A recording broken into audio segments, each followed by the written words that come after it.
नमस्कार मित्रों, आप सभी को अपना भारत देश चैनल में हार्दिक हार्दिक स्वागत, अभिनंदन एवं वंदन है।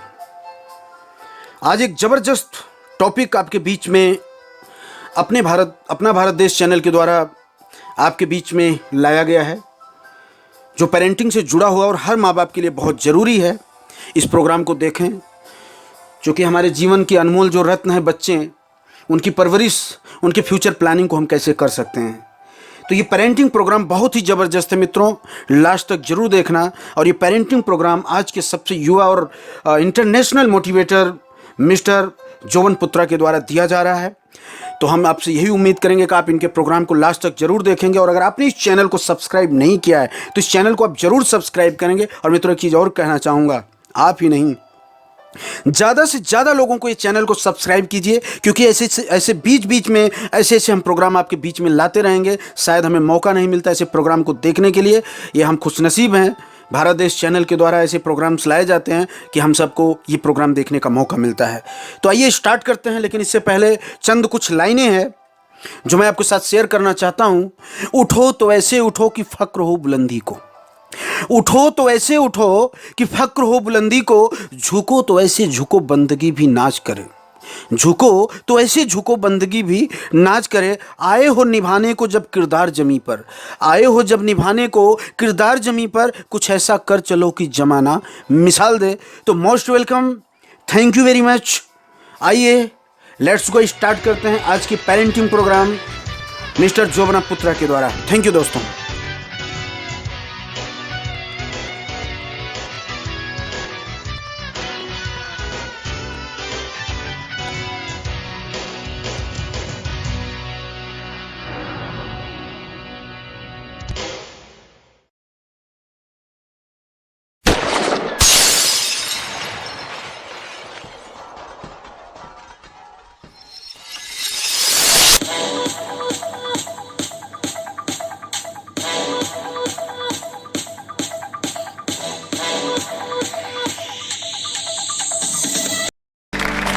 दोस्तों, एक सिंपल क्वेश्चन मैं आप लोगों को सभी को पूछना चाहता हूं कि जब आपका बच्चा गुस्सा करता है, आपका बच्चा झूठ बोलता है, या फिर आपका बच्चा टीवी ज्यादा देखता है, वीडियो गेम ज्यादा खेलता है, ऐसा कोई भी जब सीन होता है घर के अंदर, ऐसे कोई भी सिचुएशन आती है, तो उसको सुधारने के लिए एज ए पेरेंट आप सभी लोग करते क्या है? तो सबसे पहले बच्चा कोई भी गलती करता है, बच्चा ज्यादा टीवी देख रहा है या अभी उसका होमवर्क बाकी है, तो एज अ पेरेंट हम सभी लोग उसकी ये गलती को सुधारने के लिए सबसे पहले क्या करेंगे? तो सबसे पहले हम क्या करते हैं, हम हमारे बच्चे को समझाते हैं। देख बेटा, मोनू, सोनू, नोनू, जो भी नाम है, प्यार से उसको समझाएंगे 5 मिनट, 10 मिनट, 15 मिनट, 20 मिनट, जब तक हमारा जूस नहीं निकलता है कि नहीं। 20 मिनट तक समझाएंगे, बच्चा हाँ हाँ मम्मी, हाँ हाँ मम्मी। और जैसा 20 मिनट खत्म हुआ, 20 मिनट के बाद वो बच्चा जैसा था, तो फिर हमें क्या आता है? गुस्सा आता है। हम हमारे बच्चे के ऊपर गुस्सा करते हैं, हम हमारे बच्चे को डांटते हैं, हम उसको धमकाते हैं। उसका इफेक्ट 15 मिनट तक तो रहता है। 15 मिनट के बाद फिर जो छोटे मियाँ थे वो वैसे के वैसे, और वो गलती जब बच्चा फिर से रिपीट करता है, तो उसकी गलती को सुधारने के लिए हम लोग क्या करते हैं? बच्चे को पनिश करते हैं, हम बच्चे को मारते हैं, हम बच्चे को शिक्षा करते हैं। मेरा एक सिंपल सा क्वेश्चन है, हमने बच्चे की गलती को इंप्रूव करने के लिए, बच्चे के अंदर इंप्रूवमेंट लाने के लिए सबसे पहले बच्चे को समझाया, बच्चा समझा नहीं। हमने बच्चे को धमकाया, बच्चा समझा नहीं। उसके बाद में हमने बच्चे को पनिश किया, फिर भी क्या बच्चा समझता है? यस और नो? बच्चे के अंदर जो लॉन्ग टर्म तक इंप्रूवमेंट चाहिए, क्या वो लॉन्ग टर्म का इंप्रूवमेंट आता है? यस और नो? एक सिंपल सा क्वेश्चन। तो हमारी जो ट्रेडिशनल पेरेंटिंग सिस्टम है, जिसके अंदर बच्चा कोई गलती करता है, हम बच्चे को रोकते हैं, बच्चा कोई गलती करता है, हम बच्चे को टोकते हैं, बच्चा फिर से कोई गलती करता है, हम बच्चे को ठोकते हैं। तो रोक, टोक एंड ठोक, ये तीनों की 3 सिस्टम हमने अप्लाई कर ली। उसके बाद में हमको रिजल्ट मिलता, बच्चे के अंदर इंप्रूवमेंट आता। आज के पहले कभी ऐसा हुआ है कि आपने बच्चे को पनिश किया, आपने बच्चे को मारा, और बच्चा आपके पास आया और आपको बोलता है कि पापा आज आपने मेरी आंखें खोल दी, आपने मेरी आंखें खोल दी, आज के बाद मैं टीवी का संन्यास लेता हूं। आज के बाद मैं कभी भी टीवी देखूंगा नहीं, आपने मुझे मारा और मेरी आंखें खोल दी, मेरा जीवन धन्य धन्य हो गया। क्या आज तक ऐसा कुछ हुआ है? नहीं हुआ है। तो जब हमने बच्चे को रोका, टोका, ठोका, इंप्रूवमेंट नहीं आया, जो हमें रिजल्ट चाहिए था वो रिजल्ट नहीं आया, मेरा सिंपल क्वेश्चन है, उसके बाद में आप लोग क्या करते हो? पहला नहीं रिजल्ट तो दूसरा, दूसरा नहीं रिजल्ट तीसरा, उसके बाद में चौथा क्या किया? टीवी चैनल लॉक कर दिया, छोड़ दिया। ओके, टीवी चैनल लॉक कर दिया। किसी ने बोला बच्चे को छोड़ दिया, किसके हवाले? ऊपर वाले के। अब सिंपल सी बात है दोस्तों, बच्चा भगवान के गिफ्ट है कि नहीं? तो भगवान को आप पे भरोसा था, उसके लिए तो पार्सल को नीचे भेजा था और आप उसके भरोसे छोड़ रहे हो। चलो कोई बात नहीं, तो हम भगवान के भरोसे छोड़ देते हैं, या तो फिर हम टीवी का केबल कनेक्शन कट कर देते हैं, या ऐसा कुछ भी करते हैं, या तो फिर काफी आशावादी मम्मी पापा क्या करते मालूम है? फिर से शुरुआत करते हैं समझाने से। आशा कभी छोड़ते नहीं है और रिजल्ट कभी मिलता। मुझे सभी लोगों की जोर से आवाज चाहिए, रिजल्ट कभी मिलता नहीं है। और क्या सिचुएशन आती है दोस्तों कि ये हमने बच्चे को रोका, बच्चे को टोका और बच्चे को ठोका, बच्चे के अंदर तो कोई इंप्रूवमेंट नहीं आता, लेकिन हमको भी यहाँ पे दर्द करता है। जिस दिन हमने बच्चे के ऊपर हाथ उठाया, उस दिन रात को हमको भी खाना अच्छा नहीं लगता और रात की नींद हमारी भी उड़ जाती है। अग्रीड? यस और नो? Means what? जो रोकना, टोकना और ठोकना है, वो यदि मेथोडोलॉजी सही होती तो हमें रिजल्ट मिलना चाहिए था, हमें खुशी मिलनी चाहिए थी। अरे हम 12 साल से 15 साल से हमारे बच्चों के साथ रोक टोक ठोक करते आ रहे हैं, लेकिन आज तक हमें रिजल्ट मिला? अरे बच्चों की बात छोड़ो, जब हम छोटे थे, हमारे मम्मी पापा हमारी परवरिश किया करते थे, उस समय को याद करो, तो हम भी कोई गलती करते थे तो हमको रोका जाता था, यस और नो? हम नहीं मानते थे, टोका जाता था, हम नहीं मानते थे, हमें ठोका जाता था, यस और नो? आज तक क्या हमारे मम्मी पापा को रिजल्ट मिला है? बोलो। तो रोक टोक एंड ठोक से ना ही हमारे मम्मी पापा को रिजल्ट मिला है और ना ही हमको मिला है। तो मेरा सिंपल सा क्वेश्चन है, आज से पहले हमने जो भी गलती की, क्या आज के बाद रोक टोक एंड ठोक के सिस्टम को कंटिन्यू करना है या कोई नया अच्छा वाला रास्ता ढूंढना है? मुझे सभी लोगों की जोर से आवाज चाहिए, क्या करना है?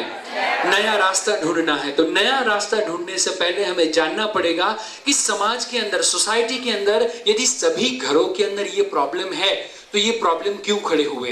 क्यों? क्योंकि यदि एक सिंपल सी बात है, बच्चे के अंदर कोई प्रॉब्लम होता तो एक घर के अंदर प्रॉब्लम होना चाहिए, दूसरे घर के अंदर नहीं। लेकिन यहां पे आप देखें तो पूरा ऑडिटोरियम भरा है और सभी के घरों के अंदर होलसेल में प्रॉब्लम लगे हुए हैं। इट मींस कहीं पे कोई अलग जगह पे कुछ प्रॉब्लम है, उसका रूट हम समझ नहीं पाए हैं। तो क्या उसका रूट है?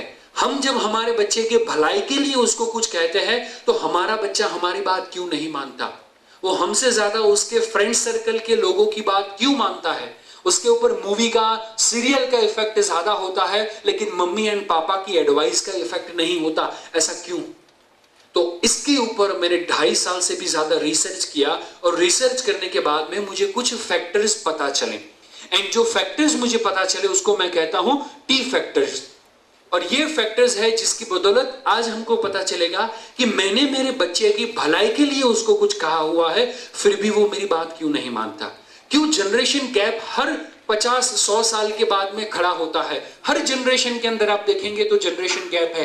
तो आज मैं आपको उसका सोशल साइंस बताने वाला हूं कि क्यों जनरेशन गैप खड़ा होता है। तो उसके लिए सारे के सारे टी फैक्टर्स हम सभी लोग साथ में मिलके याद रखने वाले हैं। उसके अंदर सबसे पहला फैक्टर आता है, दैट इज व्हाट? टैलेंट। किस तरीके से टैलेंट काम करता है, एक एग्जांपल आपको देना चाहता हूं।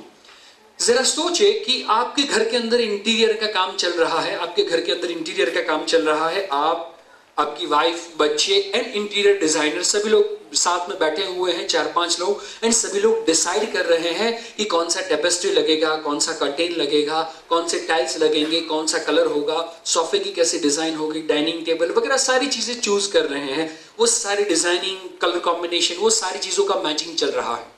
मीनवाइल आपके घर की काम वाली बाई आती है और झाड़ू मारते मारते आपके पास पहुंचती है, और आपके पास पहुंचने के बाद में आपको कुछ कहती है, आपको कुछ एडवाइस देती है, और एडवाइस में आपको कहती है सर आपने जो चूज किया है वो ठीक है, लेकिन सोफे की डिजाइन ये नहीं, आपको ये करवानी चाहिए, टेपेस्ट्री ये नहीं, उसकी जगह पे वो करवानी चाहिए, और कर्टेन तो ये चलेगा ही नहीं, उसकी जगह पे ये करवाना चाहिए। इस तरीके से आपको 2, 3, 4, 5, 10 एडवाइजेस देना चालू करती है। मेरा सिंपल सा क्वेश्चन, क्या आप सभी लोग उसकी बात मानेंगे? यस और नो? नो। क्यों नहीं मानेंगे? यस, ईगो बीच में आएगा। ओके, देन आफ्टर ओके, वो फैमिली मेंबर नहीं है, वो डिसीजन मेकर नहीं है, वेरी गुड। तीसरा, उसको खर्चा करना नहीं है। देन आफ्टर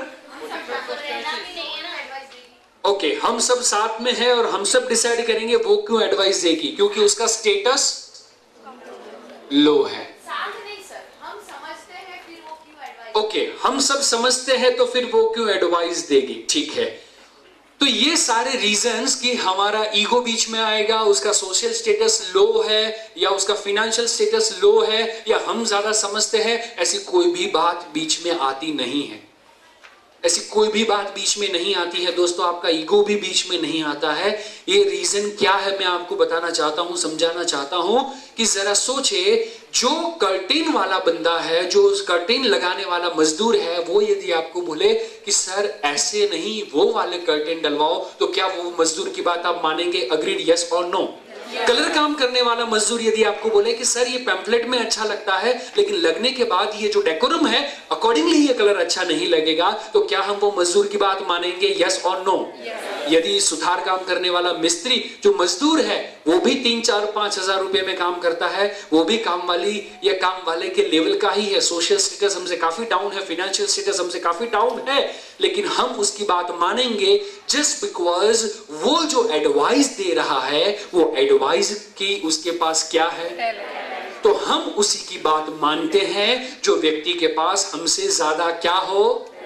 और यदि कोई व्यक्ति हमें एडवाइस दे और वो व्यक्ति के पास हमसे कम टैलेंट हो, तो हम उसकी बात मानते हैं। और यदि हम उसकी बात नहीं मानते जस्ट बिकॉज उसके पास कम टैलेंट है, तो उसमें हमारी कोई भी गलती, मुझे सभी लोगों की जोर से आवाज से, हमारी गलती नहीं है। सेम वे दोस्तों, मैं आपको कुछ बताना चाहता हूं, कुछ समझाना चाहता हूं कि जरा सोचे, जब आप सभी लोग 5 साल के थे, आप जब 5 साल के थे और आपके पास जो टैलेंट था, आज आपका बेटा या बेटी 5 साल का है और उसके पास जो टैलेंट है, क्या सेम है या अलग है? अलग है या ज्यादा है? ज्यादा है या बहुत ज्यादा है? बहुत ज्यादा है। आज यदि आपके मोबाइल की रिंगटोन चेंज हो जाए तो आपको पुरानी वाली कैसे करना पता नहीं चलता, और वो 7 साल के 8 साल के छोटे मियाँ के पास जाना पड़ता है। यस और नो? एंड वो बच्चा हमसे ज्यादा जानता है। एक सिंपल सा क्वेश्चन है मेरा कि यदि आपके पास कम टैलेंट है तो भी आपको पता है कि आपके बच्चे में आपसे ज्यादा टैलेंट है, तो आपका बच्चा तो ज्यादा टैलेंटेड है, उसको तो पता होगा ना बापू में कम टैलेंट है। और यदि उसको पता है कि बापू में कम टैलेंट है, तो फिर उसको क्या बापू की बात माननी चाहिए?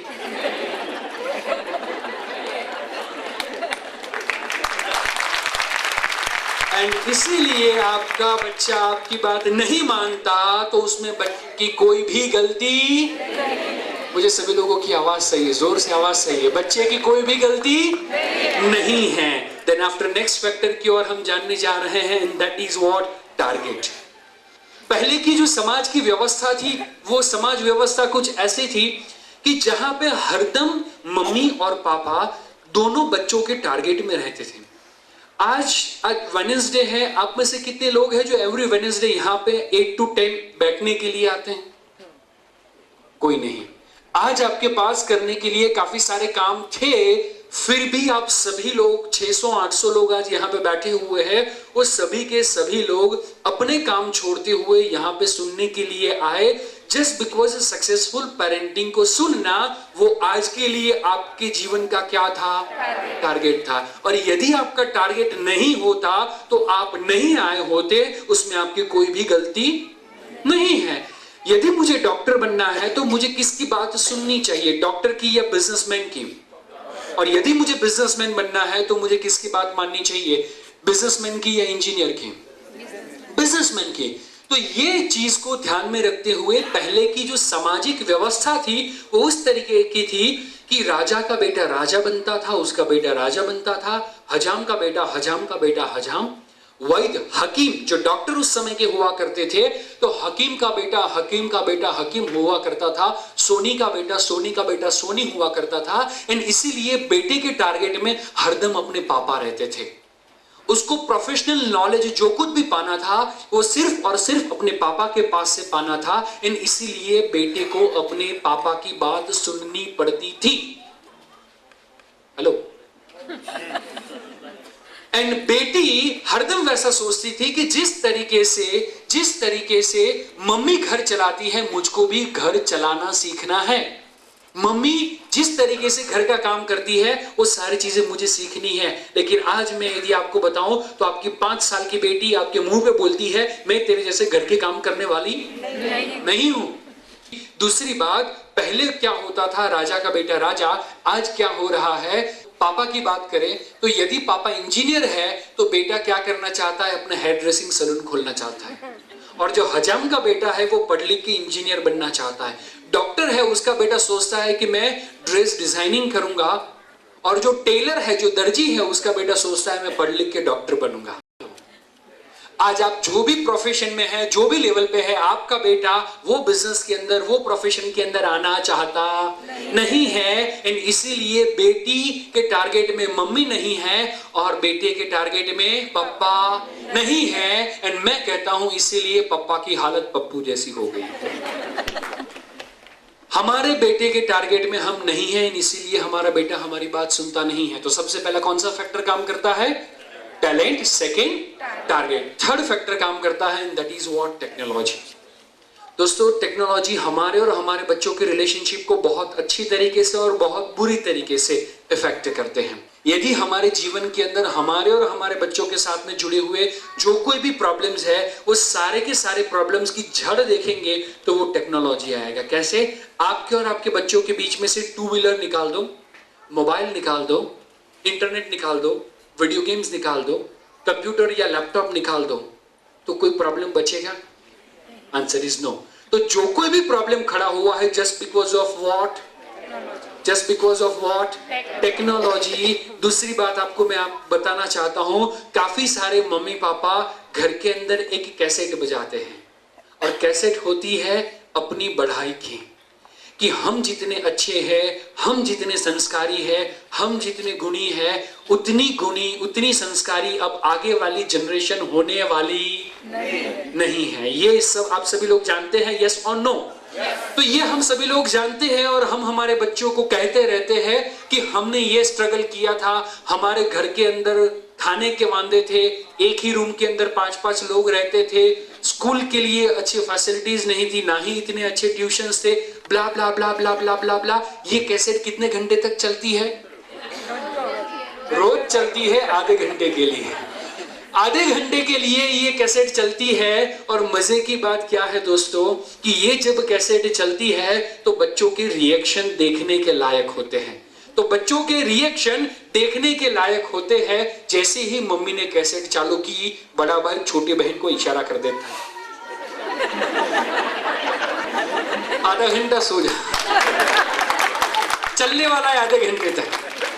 और मम्मी क्या करती है, पापा क्या करते हैं, पापा हरदम बेटे को बेटी को एडवाइस देते रहते हैं कि हमारे समय पे फैसिलिटी नहीं थी, ये नहीं था, वो नहीं था, हम 5-5 किलोमीटर चड्डी पहन के स्कूल पे जाया करते थे, चल के जाते थे। आज आपको एक्टिवा मिल रहा है फिर भी आप ट्यूशन में से बंक मारना चाहते हो।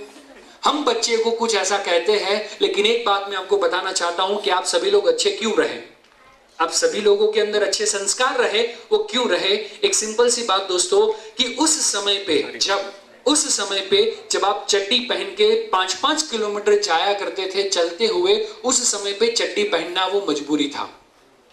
उस समय पे चड्डी वही पहना करते थे जिनके पास पैंट के पैसे नहीं हुआ करते थे।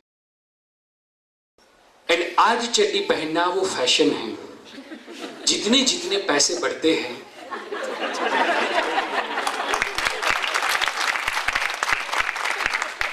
तो ये सिचुएशन है, ये हालात है। मैं आप सभी लोगों को पूछना चाहता हूं, जब आप सभी लोग छोटे थे, आप संस्कार की बात करते हो, आप अच्छेपन की बात करते हो, बहुत ही अच्छी बात है, लेकिन ये क्यों, वो मैं आपको पूछना चाहता हूं। और आप सभी लोगों का मुझे आवाज चाहिए, हाँ या ना के अंदर। तो मैं आप सभी लोगों को पूछना चाहता हूं कि जब आप सभी लोग छोटे थे, उस समय पे क्या कलर टीवी था? मुझे सभी लोगों की जोर से आवाज चाहिए, यस और नो। कलर टीवी नहीं था। उस समय पे 250 जितनी चैनलें नहीं थी। उस समय पे टीवी के अंदर देखने से ज्यादा ना देखने वाले प्रोग्राम आते नहीं थे। एकता कपूर की ऐसी सीरियल्स कि जिसमें एकता की एक भी बात ना हो, ऐसी सिचुएशन नहीं थी। और मजे की बात देखो, बॉलीवुड की ऐसी सिचुएशन जिसके अंदर मूवी देखने से पहले आपको 4-5 लोगों को पूछना पड़े, अरे यार फैमिली के साथ देखने जैसा है ना? तो वो सिचुएशन बॉलीवुड की नहीं थी। गर्लफ्रेंड बॉयफ्रेंड का कल्चर नहीं था। इंटरनेट, यूट्यूब, फेसबुक, वो सारी चीजें नहीं थी। वीडियो गेम्स, PS3 नहीं था। Vada pav, pizza, burger, discotheque, ऐसी कोई भी चीज नहीं थी। मैं आपको पूछता हूं, बिगड़ने वाली एक भी चीज नहीं थी, इसीलिए तो आप सभी लोग सीधे रहे। उस समय पे वीडियो गेम होता और आप चुपचाप पढ़ाई करते तो मैं मानता। उस समय पे फेसबुक होता और आप बुक को फेस करते तो मैं मानता। आज ये सारी टेक्नोलॉजी के साथ में कैसे स्टडी किया जाए, उसका प्रैक्टिकल एक्सपीरियंस हमारे सभी लोगों के पास नहीं है। एंड हमें बच्चों को परवरिश देनी है ये सारी टेक्नोलॉजी के साथ में, कैसे पढ़ाई की जाए, कैसे करियर के अंदर मास्टरी लाई जाए, कैसे टाइम मैनेजमेंट किया जाए। हमारे समय पे टाइम मैनेजमेंट की जरूरत ही नहीं थी, कुछ था ही नहीं। तो या तो घर का काम करो या तो पढ़ाई करो। और उस समय पे काफी मम्मी इसीलिए पढ़ा करती थी क्योंकि यदि नहीं पढ़ेगी तो घर का काम करना पड़ेगा। Very good. तो आज जो भी हम कर रहे हैं वो जस्ट बिकॉज ऑफ टेक्नोलॉजी, ये सारी चैलेंजेस आई हुई है। इन टेक्नोलॉजी की बदौलत बच्चे का जो ब्रेन का डेवलपमेंट है वो काफी फास्ट हुआ है। एंड इसीलिए यदि हमारा बच्चा हमारी बात नहीं मानता तो उसमें बच्चे की कोई भी गलती, मुझे सभी लोगों की जोर से आवाज सही है, बच्चे की कोई भी गलती नहीं है। तो मैं सिंपल सी बात कहता हूं, ये सारे फैक्टर्स की बदौलत यदि हमारा बच्चा हमारी बात नहीं मानता, उसमें बच्चे की कोई भी गलती नहीं है। इसीलिए मैं कहता हूं, यदि आपका बच्चा आपकी बात नहीं मानता तो वो चिंता का विषय नहीं है। यदि आपका बच्चा आपकी बात नहीं मानता तो वो चिंता का विषय नहीं है। चिंता का विषय क्या है कि वो आपको देख रहा है। हेलो, चिंता का विषय यह है कि वो आपको देख रहा है। क्यों? मैंने ये मेरी बुक के अंदर लिखा हुआ है। क्यों? क्योंकि बच्चा वही करता है जो हम करते हैं। हम जो कहते हैं वो बच्चा कभी करता नहीं है। आज तक हमने बच्चे को कहा बेटा टीवी बंद करो, क्या किया? हमने बोला बेटा पढ़ने के लिए बैठ जाओ, अच्छे तरीके से पढ़ो, मन लगा के पढ़ो, क्या बच्चा करता है? मुझे सभी लोगों की जोर से आवाज से ये यस और no. Answer is absolutely no. तो हम जो कहते हैं वो बच्चा करता नहीं है, जस्ट बिकॉज हम जो करते हैं हमारा बच्चा वही करता है। अब में से काफी सारे लोगों ने कहा था कि बच्चे टीवी ज्यादा देखते हैं, वीडियो गेम ज्यादा खेलते हैं, लेकिन वो बच्चा जब छोटा था कुछ खेल रहा था, रात के 8 साढ़े 8 बजे पापा घर के अंदर आए, खाना खाया, बच्चे को डांटने की फॉर्मेलिटी कंप्लीट कर दी। क्यों? क्योंकि मम्मी ने कंप्लेन की होती है तो वो करना ही पड़ता है। वो नहीं करेंगे तो फिर मम्मी की डांट खुद को खानी पड़ेगी। उससे अच्छा बच्चे को डांट दो। तो बच्चे को डांटने की फॉर्मेलिटी कंप्लीट की, अब बापू फ्री। तो फिर बापू क्या करते हैं, सोफे पे बैठते हैं, हाथ में रिमोट लेते हैं और टीवी चालू करते हैं और एक आसन करते हैं, और आसन का नाम क्या है? टीवी आसन। उसके बाद में मम्मी थोड़े टाइम के अंदर फ्री हुई। मम्मी भी फ्री होती है, और मम्मी कब फ्री होती है? जब सबसे इंपॉर्टेंट पर्सन आता है। कौन? काम वाला। सारे हस्बैंड को जेलेसी फील होती है कि काम वाले के साथ जितना प्यार से बोलती है उसका 10% भी मेरे साथ। सारे हस्बैंड ने पहले ताली बजाई। तो काम वाला आया, और मजे की बात क्या है, हमने उसका नाम भी क्या रखा है? काम वाला। जैसे हम सब काम बिना के हो, वो काम वाला आया, मम्मी फ्री हो गई, अब मम्मी भी सोफे पे बैठेगी और एक आसन करेगी। और कौन सा आसन करेगी? एंड इसीलिए बेटे के दिमाग में एक बात बैठ जाती है कि पापा फ्री तो कौन सा आसन, मम्मी फ्री तो कौन सा आसन, तो मैं भी जब भी फ्री तो कौन सा आसन। एंड हम आधे घंटे के लिए फ्री होते हैं, पौने घंटे के लिए फ्री होते हैं, लेकिन बच्चा तो 4-4 घंटों के लिए फ्री होता है। हेलो।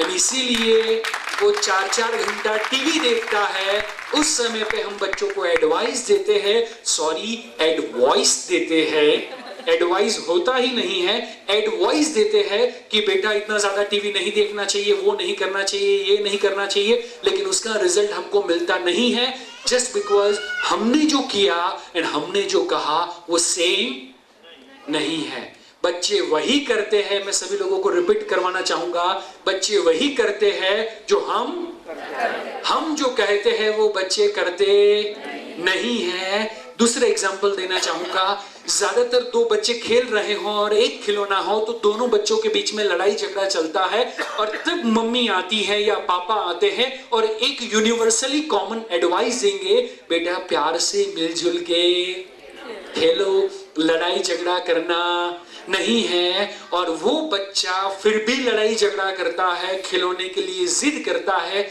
ऐसा क्यों होता है? जस्ट बिकॉज वो बच्चा बचपन से देख रहा है कि ये खिलौने के लिए ये दोनों हर रोज हफ्ते में 7 दिन लड़ाई झगड़ा करते हैं और मुझे प्यार से रहने को बोलते हैं। एंड इसीलिए बच्चा हमारी बात मानता नहीं है। काफी मम्मी पापा आज मान के बैठ चुके हैं कि बच्चा जब बड़ा होगा तो अपने जीवन साथी की पसंदगी वो खुद करने वाला, और वो करेगा या करेगी तो हम भी उसको ना कहने का कोई फायदा नहीं है। ऐसा आज की जो नई जनरेशन है वो खुद की पसंद क्यों करना चाहती है?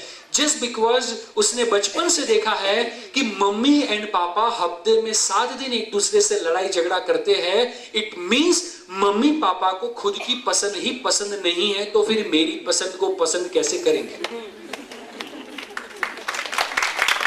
एंड इसीलिए बच्चा बचपन से जानता है कि उनको एक दूसरे का कुछ टेस्ट पसंद ही नहीं है, अपनी खुद पसंद अच्छी तरीके से नहीं कर पाए तो मेरे को मेरा बंदोबस्त खुद करना पड़ेगा। तो समझने वाली बात है, बच्चा वही करता है जो हम करते हैं। आप में से कितने लोग हैं जो अपने बच्चों को सिखाते हैं कि ऑनेस्टी रखनी चाहिए, चोरी नहीं करनी चाहिए? आप में से कितने पेरेंट हैं जो अपने बच्चों को सिखाते हैं कि दूसरों का नुकसान नहीं करना चाहिए? Very good, everybody, almost everybody. आप में से कितने लोग हैं जो पायरेटेड मूवीज देखते हैं? हाथ मत उठाना, शूटिंग चल रहा है, पकड़े जाओगे। तो हम पायरेटेड मूवी माने चोरी का मूवी देखते हैं और उसके बाद में बच्चे को अच्छी संस्कार की बात करते हैं, ऑनेस्टी की बात करते हैं, तो वो बच्चा होके राजा या कलमारी ही बनेगा, स्वामी विवेकानंद या अब्दुल कलाम नहीं बन सकता। बच्चा वही करता है जो मुझे सभी लोगों की जोर से आवाज से हम करते हैं। हम जो कहते हैं वो बच्चा करता नहीं है। और इसीलिए एक छोटा सा वीडियो देखते हैं कि बच्चे सबसे पहले माता पिता को फॉलो करते हैं, माता पिता का अनुकरण करते हैं, उसके बाद में पूरी दुनिया का। एक छोटा सा वीडियो देखते हैं।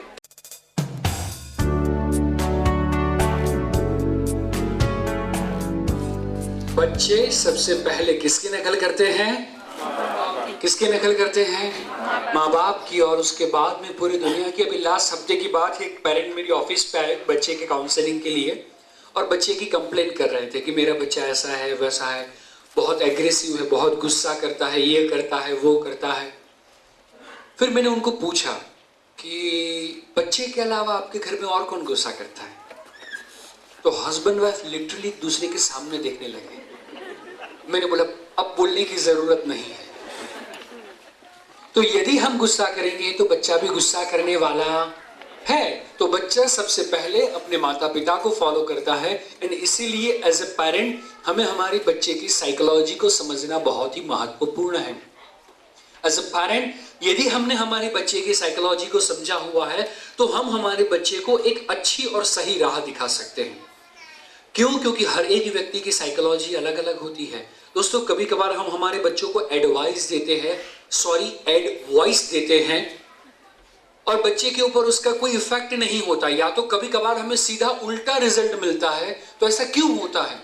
तो एक बार क्या हुआ कि एक छोटा सा लड़का और अपना रिजल्ट लेके आया, 8वीं 9वीं कक्षा में पढ़ रहा था, और जैसे ही पापा ने रिजल्ट देखा, पापा बहुत गुस्से में आ गए। बोले तेरे ट्यूशन के पीछे हमने ये खर्च किया, वो खर्च किया, और गधे बेवकूफ, जरा भी अकल नहीं है तेरे में। और मम्मी साइड में खड़ी खड़ी सोच रही है बिल्कुल बच्चा अपने पापा पे गया है। तो कुछ बोल नहीं सकती क्योंकि अभी बापू गुस्से में है। तो बच्चे को डांट रहे हैं, मार रहे हैं, धमका रहे हैं, और बोले कि देख बाजू वाली रीना को देख, कितना अच्छा स्कोर करके आई है, और गधा तू फेल होके आया है। बेटा बोलता है लेकिन पापा पापा क्या पापा पापा, देख बाजू वाली रीना को। बोले उसको देखता था, उसके लिए तो फेल हुआ। तो बेटे का रीना को देखने का जो साइकोलॉजी था वो डिफरेंट था, और जो पापा बच्चे को रीना को देखने के लिए बोल रहे थे वो साइकोलॉजी डिफरेंट था। एंड इसीलिए यदि पापा की एडवाइस बच्चा मानता तो इफेक्ट नहीं आता। दूसरा एग्जांपल देना चाहूंगा कि यहाँ पे आप सभी लोगों ने एक ही समय पे, एक ही व्यक्ति के द्वारा, एक ही जगह पे आपने सभी लोगों ने सेमिनार अटेंड किया हुआ है। अब सभी लोगों को फीडबैक फॉर्म दिया जाए जब आप वापिस जा रहे हो तब, एंड आप सभी लोगों को बोला जाए कि आपको ये प्रोग्राम से रिलेटेड आपका फीडबैक देना है। डू यू थिंक इसमें से जो 750-800 लोग आज यहाँ पे बैठे हुए हैं, सभी लोगों का फीडबैक सेम होगा? Answer is absolutely no. सभी लोगों ने एक ही बात सुनी हुई है, एक ही समय पे सुनी हुई है, लेकिन फिर भी सभी लोगों का फीडबैक अलग होगा।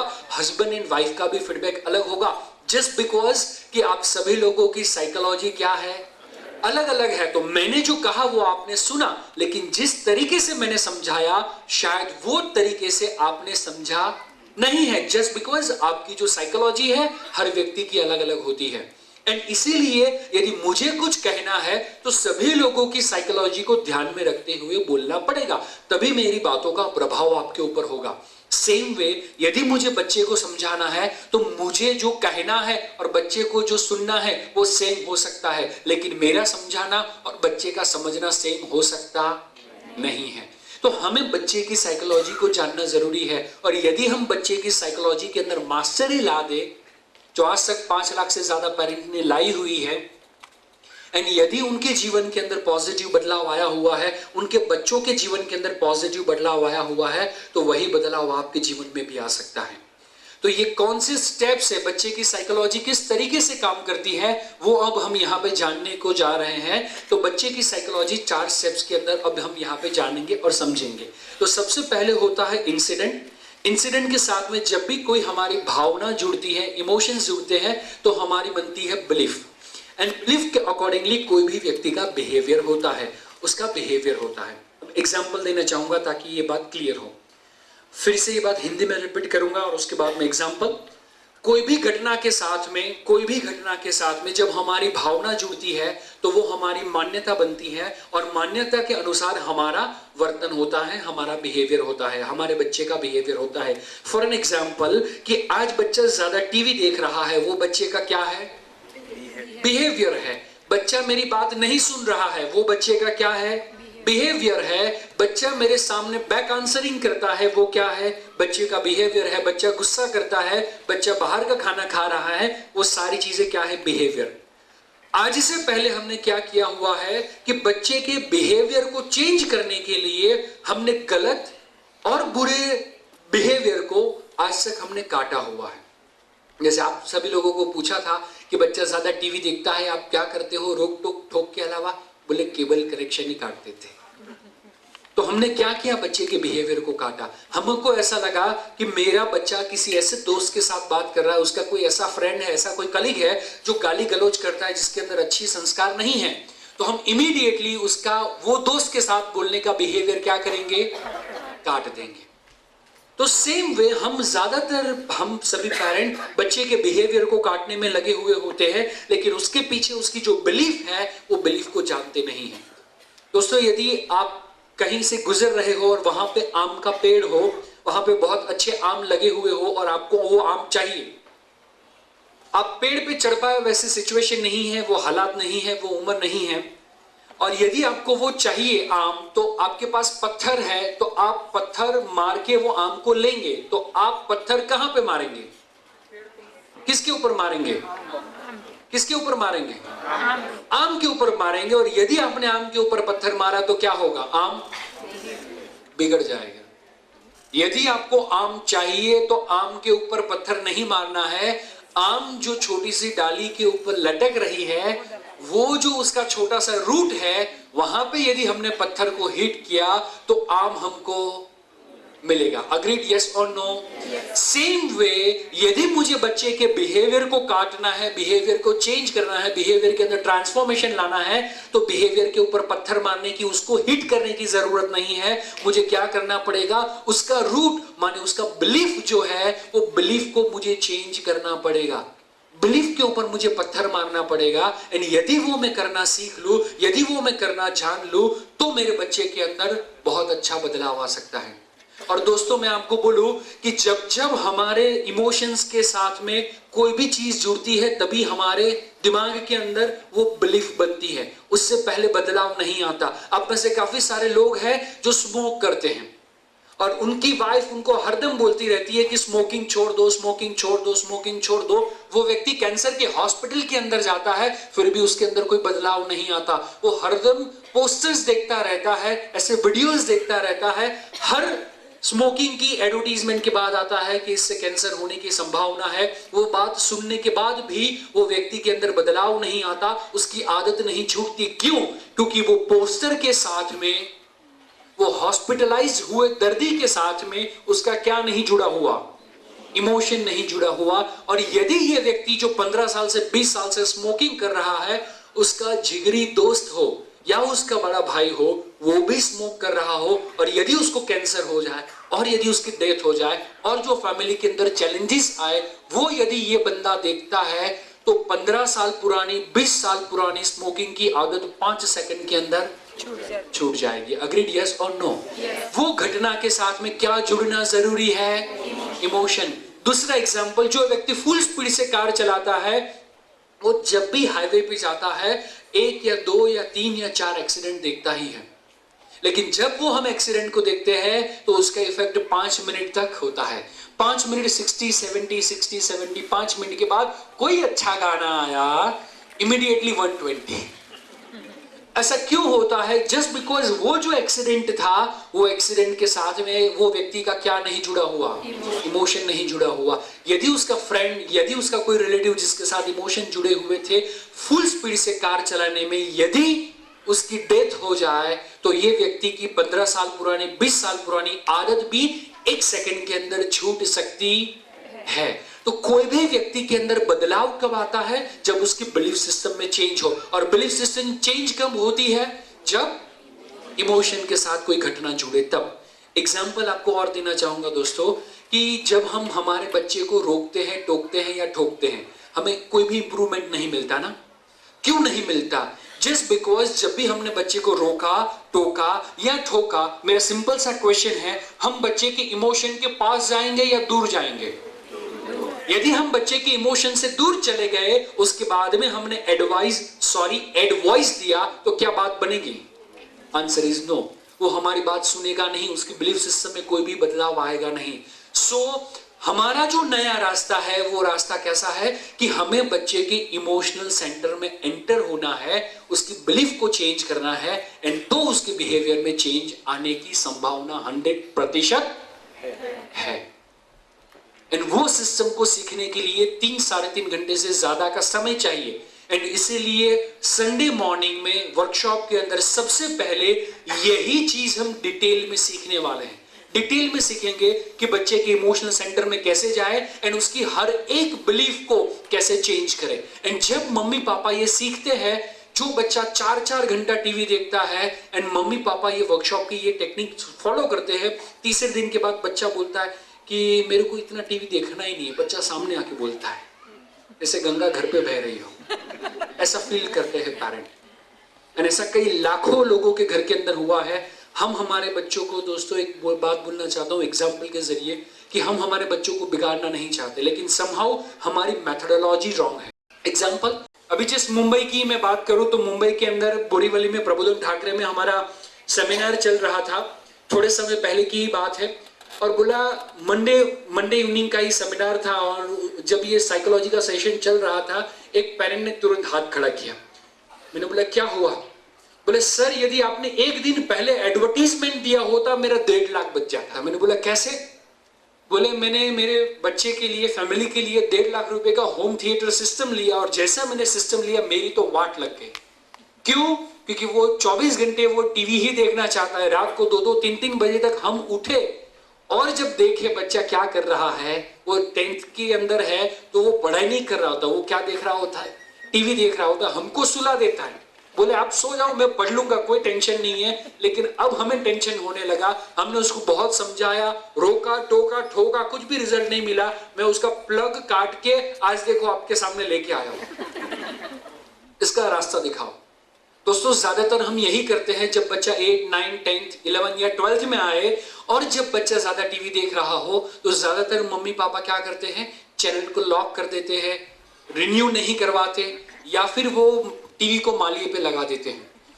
और जब हम ऐसा करते हैं, हमने क्या किया, बच्चे के बिहेवियर को काटा। लेकिन हम बच्चे के बिहेवियर को काटते हैं लेकिन बच्चे की बिलीफ को चेंज नहीं कर पाते। एंड जब तक बच्चे की बिलीफ चेंज नहीं होती बच्चे के अंदर कोई चेंज नहीं आता। ज्यादातर बच्चों के साथ क्या होता है कि जब मम्मी ने ये वायर काटा या तो टीवी बंद किया, ऐसी कोई भी सिचुएशन हुई, बच्चा अपने दोस्त के घर पे जाना चालू करता है। मम्मी अकेले पढ़ने में कंटाल आता है, मेरे दोस्त के घर पे जाऊं स्टडी करने के लिए, होमवर्क करने के लिए, मेरे को ये मैथ्स में पता नहीं चलता और वो है ना मैथ्स का मास्टर है।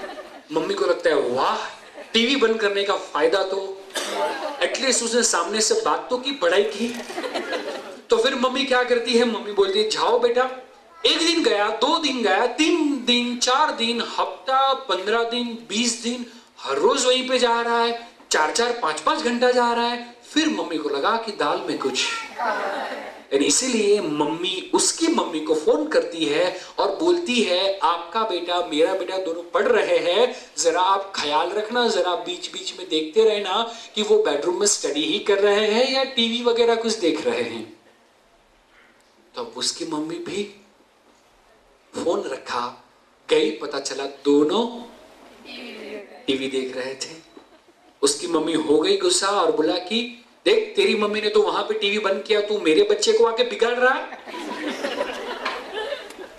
उसने भी टीवी मालिये पे। अब ये जो रोहन है ये रौनक को गालियां दे रहा है, साले तेरी वजह से मेरा भी गया है। अब ये जो है साइकोलॉजी उसकी टीवी देखने की, वो अभी तक चेंज नहीं हुई। एंड इसीलिए क्या करता है रौनक, अपने घर से निकलता है, यहां की मम्मी खुश, वहां की मम्मी खुश कि अब टीवी बंद, अब तो पढ़ने के लिए ही मिलेंगे। लेकिन सिचुएशन क्या होती है दोस्तों कि बच्चा यहां से निकलता है, अपने दोस्त के घर पे पहुंचने से पहले 15 मिनट कोई पान के गल्ले पे खड़ा रहता है और वो वहां पे टीवी देखता है। क्यों? क्योंकि अभी तक वो बिलीफ है टीवी देखने में मजा, वो अभी तक चेंज नहीं हुआ है। हमने सिर्फ बिहेवियर को काटा है। एंड उसके बाद में अपने दोस्त के घर पे गया, वहां पे आधा घंटा, 1 घंटा, 2 घंटा पढ़ाई किया, उसके बाद में घर पे आते वक्त और 15 मिनट ठहरा और टीवी देखा, फिर अपने घर पे आया। ये मम्मी भी खुश, वो मम्मी भी खुश, ये बच्चा भी खुश कि मैंने अपना काम कर लिया। 15 दिन, 20 दिन जब जब वो पान के गल्ले पे खड़ा रहता, किसी को स्मोकिंग करते हुए देखता, किसी को तंबाकू खाते हुए देखता, किसी को गुटखा खाते हुए देखता, और ये बच्चे को स्मोकिंग की आदत धीरे धीरे लगनी शुरू हो जाती है। एंड जब एक दिन पापा अपने बेटे को पान के गल्ले पे खड़े होते हुए स्मोकिंग करते हुए देखते हैं, उसको वहीं से हाईजैक कर लेंगे, उठा लेंगे और सीधा डाल देंगे 3rd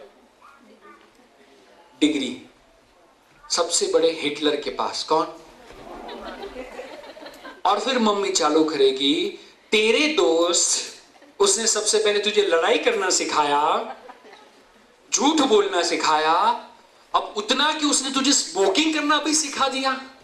एंड फिर रोक टोक एंड ठोक हमेशा चलती रहेगी दोस्तों। लेकिन एक बात आपको सभी को पूछना चाहता हूं, क्या यहाँ पे बेटे का इंटेंशन स्मोकिंग करना था, यस और नो? क्या मम्मी का इंटेंशन था कि मेरा बेटा स्मोकिंग करना सीखे और उसके बाद में मैं उसको मारूं? कोई तो चांस मिलना चाहिए मारने के लिए। क्या ऐसा इंटेंशन मम्मी का था, यस और नो? लेकिन क्या ऐसा हुआ, यस और नो? यस, ऐसा हुआ जस्ट बिकॉज बच्चा ना ही गलत है ना ही मम्मी पापा गलत है। लेकिन क्या गलत है?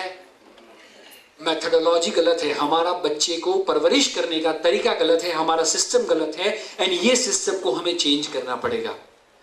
मैं आपको पूछना चाहता हूं कि यदि आपने ये सिस्टम संडे को सीख लिया, हम सभी लोग साथ में मिलकर सीखेंगे एंड उसके बाद में आप आपके बच्चे के अंदर जो भी परिवर्तन चाहते हैं वो परिवर्तन आना शुरू हो जाएगा, वो परिवर्तन आना शुरू हो जाएगा। और जरा सोचो कि वो बच्चे के अंदर परिवर्तन आ जाए तो आपका पेरेंटिंग गोल क्या रहेगा? आप आपके बच्चे के अंदर कौन सा इंप्रूवमेंट लाना चाहेंगे? आप ऐसा चाहेंगे कि आपका बेटा क्रिएटिव हो, या आप ऐसा चाहेंगे कि आपके बेटे के अंदर कम्युनिकेशन स्किल पावरफुल हो, या फिर आप ऐसा चाहेंगे कि मेरा बच्चा एकदम कॉन्फिडेंट हो कि कोई भी एग्जाम वो बिंदास जाके लिख के आ पाए? अब क्या चाहेंगे आपके बेटे के अंदर? आप इसमें से कौन सी क्वालिटी चाहेंगे? मुझे आप लोगों के पास से आंसर चाहिए। इसमें से कौन सी क्वालिटी चाहिए? ट्रूथनेस, कितने पेरेंट चाहेंगे कि मेरा बेटा सच्चा इंसान बने? Very good. कितने पेरेंट हैं जो चाहेंगे कि मेरे बेटे के अंदर ऑनेस्टी हो? कितने पेरेंट हैं जो चाहेंगे कि मेरे बच्चे के अंदर हेल्पिंग नेचर हो, वो मुझे हेल्प करे? कितने पेरेंट चाहेंगे कि मेरा बेटा मुझे रिस्पेक्ट दे? जरा हाथ खड़ा करेंगे। Very good. और कितने पेरेंट चाहेंगे, जो सबके मन में आ रहा है, सारी की सारी क्वालिटी हो? Very good.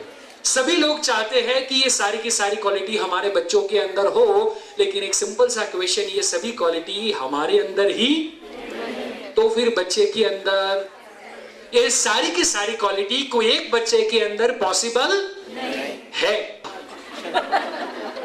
सारी की सारी क्वालिटी कोई एक बच्चे के अंदर पॉसिबल है। और उससे आगे जाके और एक ट्रूथ मैं आपको बताना चाहूं तो ये सारी की सारी क्वालिटीज आपके बच्चे के अंदर थी।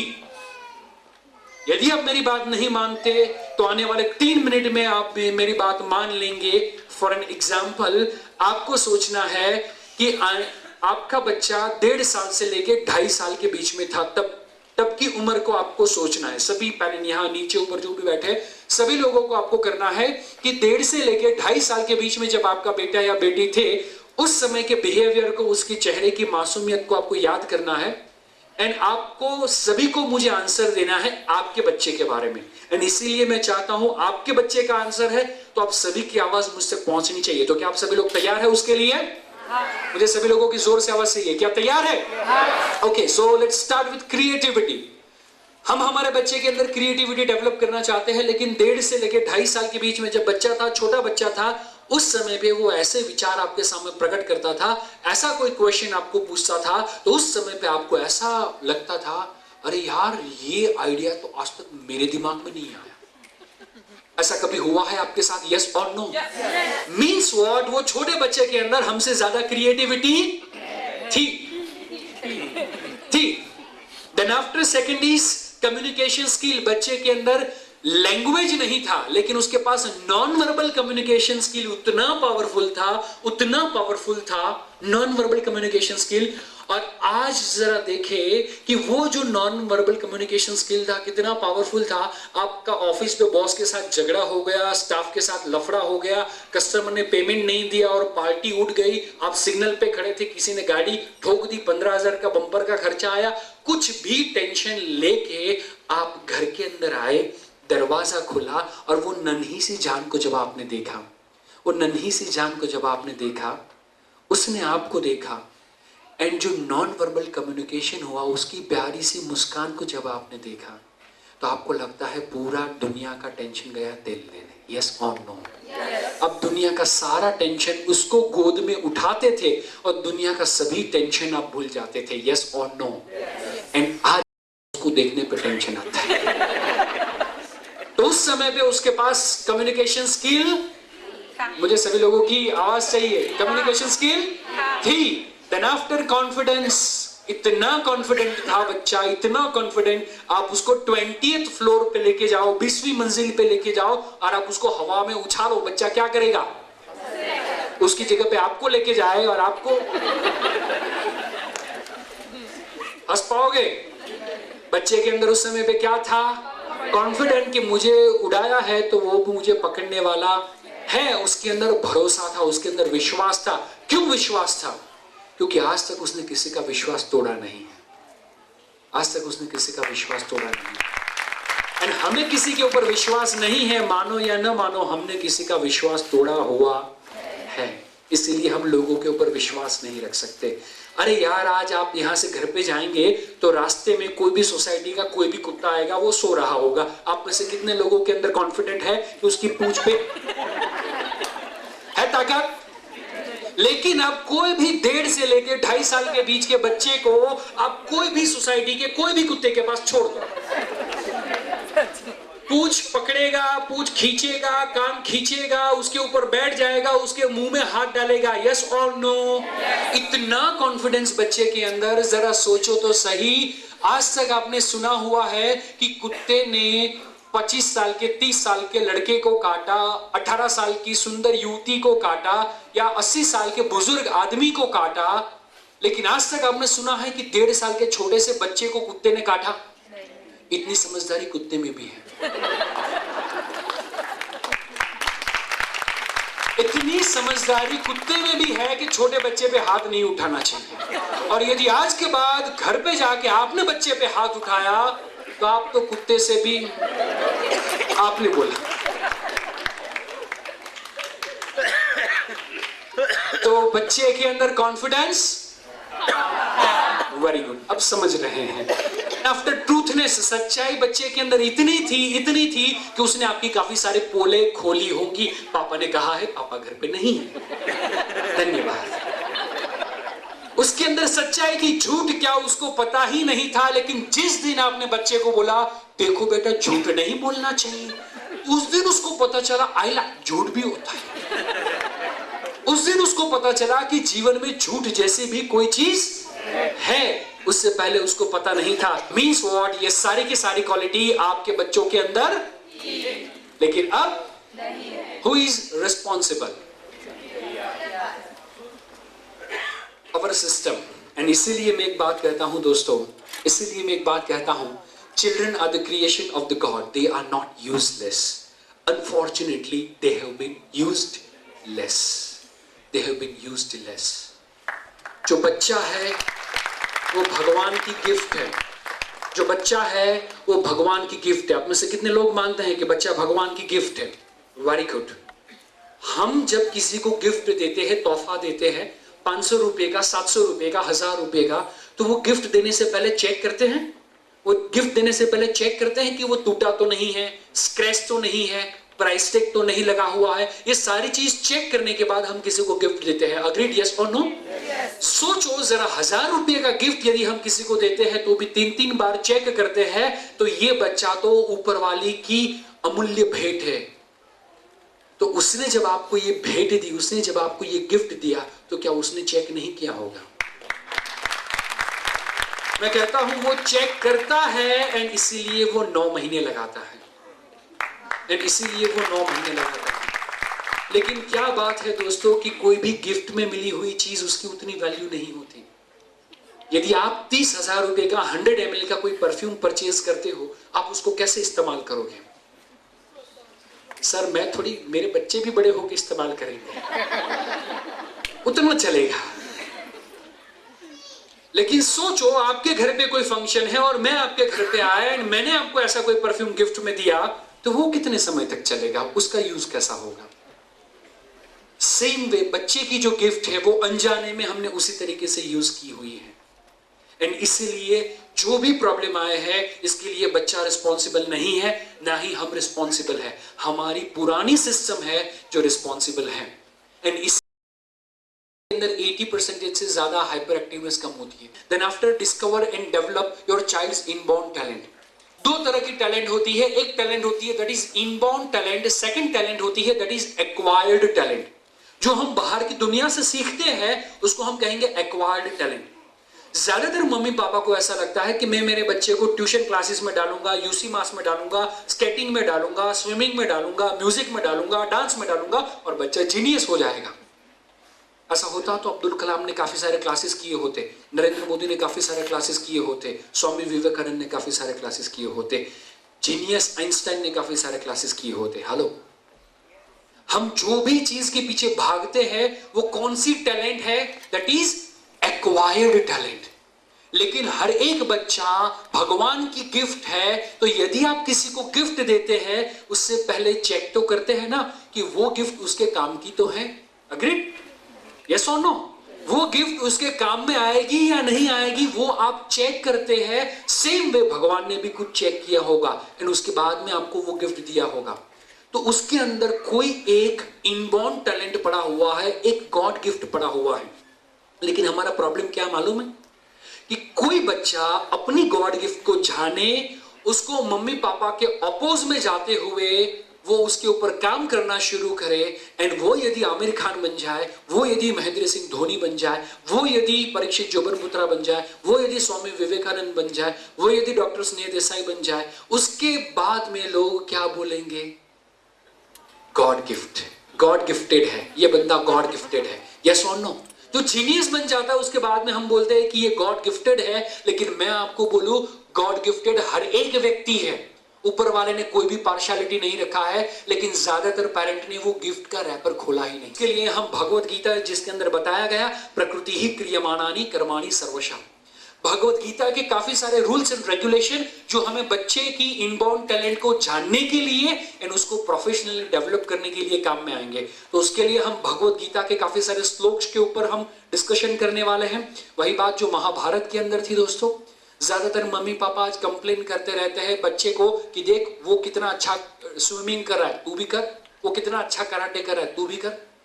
लेकिन महाभारत के अंदर से एक लेसन जो आज हमें सीखने को मिलता है, दैट इज अर्जुन, जो बहुत अच्छी तरीके से धनुष्य चला सकता था, उसकी मम्मी ने कभी कंप्लेन नहीं की कि तू भीम की तरह गदा चलाना सीख, और ना ही भीम को कंप्लेन की गई कि तू अर्जुन की तरह धनुष्य चलाना सीख। यस और नो? उनके पास जो इनबॉर्न टैलेंट थी, वो इनबॉर्न टैलेंट को जाना गया, अकॉर्डिंगली उनको शस्त्र दिए गए। तो वो 5 थे, फिर भी 100 के ऊपर भारी पड़े। तो आपको सोचना है बच्चे को कौरव बनाने हैं या पांडव बनाने हैं, क्या बनाने हैं हम? तो बच्चे की इनबॉर्न टैलेंट को जानना पड़ेगा और उसको प्रोफेशन में कन्वर्ट करना पड़ेगा वाले हैं। That is how to develop family values in your child. मैं बोलूं आज से पहले, इससे पहले जो भी टेक्निक आपने देखी ना वो भूल जाओ। उसमें से कोई भी टेक्निक सीखने की जरूरत नहीं है यदि ये टेक्निक नहीं है तो। आपका बच्चा, आप क्या चाहते हैं कि 95% हो और विदाउट एनी संस्कार, और संस्कार ना हो, आपको रिस्पेक्ट ना देता हो, तो क्या ऐसा 95% वाला आपको बच्चा चाहिए?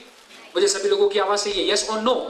नो। लेकिन 59% हो, लेकिन अच्छे संस्कार हो, अच्छी तरीके से लोगों के साथ पेश आता हो, मम्मी पापा और एल्डर्स लोगों को रिस्पेक्ट देता हो, तो आपको कैसा बच्चा चाहिए? ए विदाउट संस्कार 95 एंड बी विद संस्कार 59। क्या चाहिए आपको? बी। हमें चाहिए संस्कार, लेकिन हमारा फोकस क्या है? मार्क्स। हेलो, गुड मार्क्स हमारा फोकस है, गुडनेस हमारा फोकस नहीं है। आपको एक बात बोलूं कि जरा आप देखें नई पीढ़ी को।